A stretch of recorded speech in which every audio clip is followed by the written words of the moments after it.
Добрый день, уважаемые пчеловоды и подписчики нашего канала. Мы в гостях у Андрея Иванова, село Старица. Андрей является нашим экспертом, нашим пчеловодом. Сегодня мы ему дали задачу, чтобы он сделал небольшой обзор о наших стамесках. То есть стамесках, те, которые продаются в нашем интернет-магазине. Добрый день, уважаемые пчеловоды, бджоляри. Сегодня я проведу небольшой обзор по стамескам. Все знают, что весна – это начало сезона, и самый главный инструмент в пчеловодстве – это стамеска. Без нее никак не обойтись пчеловоду, потому что особенно весной сейчас и летом пчелы часто прополисуют рамки, приклеивая их к корпусу, и оторвать их очень сложно. Значит, чем отличаются стамески? Стамески отличаются своей функциональностью и размерами. Значит, есть вот и большие стамески, есть и маленькие стаместочки, которые удобно держать в руке несколькими пальцами. То есть, смотря каждый пчеловод под себя подбирает стамеску. Ну а как же правильно подобрать? Как правильно? Во-первых, стамеска должна помещаться в руке. То есть, если она будет, рука очень большая и стамеску не будет видно с руки, значит она не подходит данному пчеловоду. То есть, если рука маленькая, то достаточно маленькой стаместочки, с маленькой ручечкой. Ну хорошо, вот мы видим, вот перед нами вот стамески, Андрей, извиняюсь, что перебиваю. Да.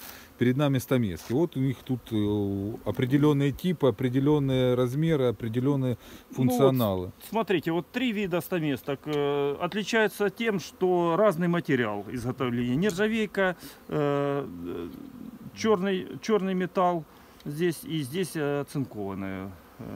Металл оцинкованный. Здесь просто вороненый металл. Значит, то же самое. Это больше отличие в цене получается. Да, нержавейка. То же самое вот эти вот 3 стаместочки отличаются от нержавейки, вот черный металл и. Вот эти стамески, Андрей, это ГОСТовские стамески, ГОСТовские стамески еще ГОСТа СССР, да, это еще. Вот новинка, смотрите, стамеска долото, я так понимаю, что это и молоточек, и гвоздодер, и если, судя по этому выступу, значит, это как... То есть она применяется для ремонта для больше. Ремонта, да. Это не для работы. Для работы, в принципе, можно работать. И, я думаю, каждый пробовал работать, если забыл стамеску дома, пробовал работать различными инструментами, можно даже и гвоздем работать. Значит, тут представлены стамески, которые скребкового типа, то есть вот со скребком, и стамески, которые не скребкового типа, допустим, вот такие вот стаместочки. А функционал какой? Скребок и не скребок? В чем отличие? Как? Скребок — это я, когда соскребаю, я на себя работаю, то есть в свою сторону скребу. А это вот, я так думаю, что это углы чистить, вот удобно очень внутри. Мы сейчас откроем улик и попробуем не продегустировать, Короче, практическим путем мы убедимся, для чего эти стамески. Да, попробуем их продиагностировать. Так. Значит, открываем улик. Берем стаместочку в любую, например, вот. Начнем с той, которой я пользуюсь. Вот она у меня. Вот точно такая стаместочка. Я ею пользуюсь. То есть она удобная для вашей руки, да? Для меня, то есть изначально я начинал вот этой стаместочкой. То есть, вот она удобна для того, чтобы и отделять, и в принципе можно поднимать, но ей уже этой стаместкой неудобно поднять рамку. То есть уже хорошо. Так отодвигать, работать с рамкой счищать удобно, получается. И она, стаместка остается в руке. Поднимать рамку неудобно уже. Значит, тут есть вот, например, такие вот стаместки. Вот эту берем.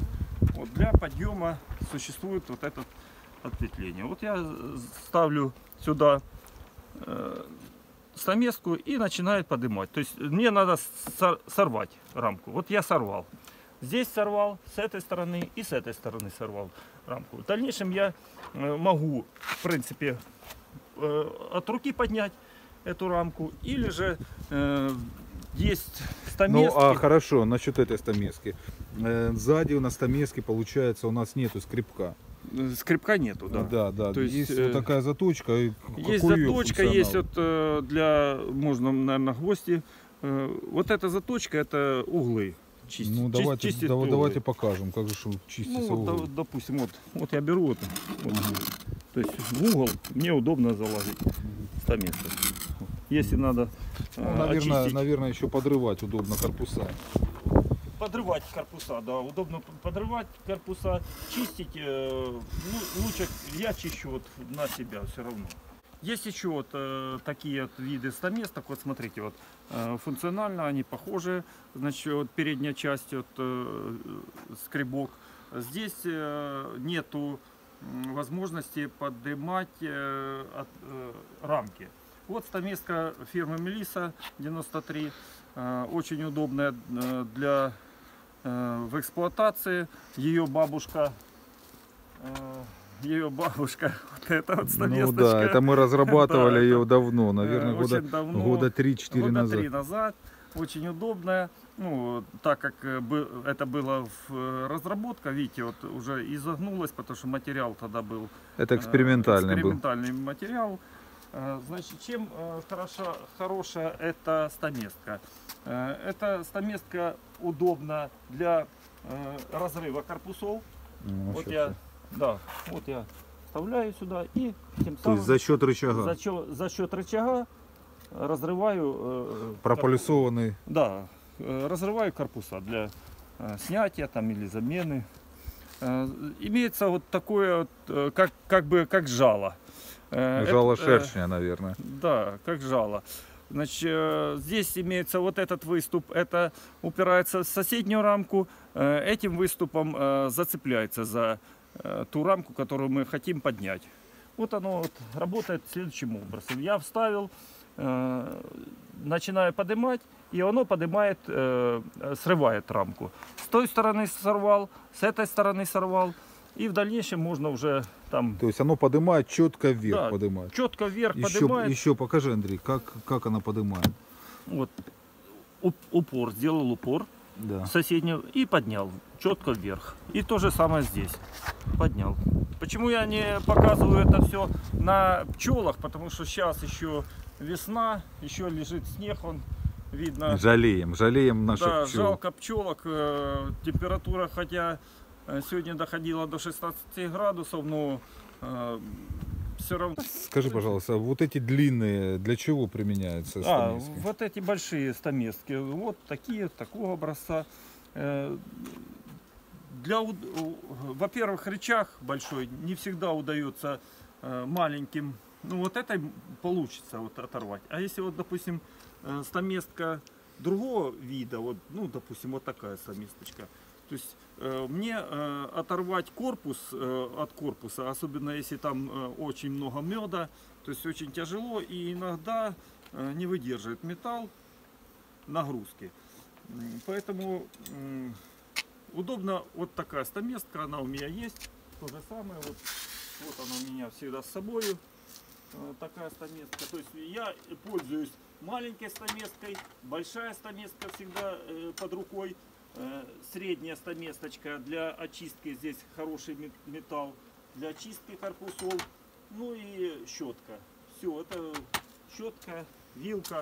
Ну такая стаместка, я вот, допустим, мне надо где-то там, вот я, вот, кстати, пчела вот уже с обножкой. Вот, пчела с обножкой. То есть уже начали нести обножку пчелки. Это, скорее всего, с математики. Вот если я, допустим, подковырял рамку, убрал ее, да, и мне надо что-то там поднять или что-то там такое, я туда глубоко вот взял, поднял вот, ну, в данном случае пчелку.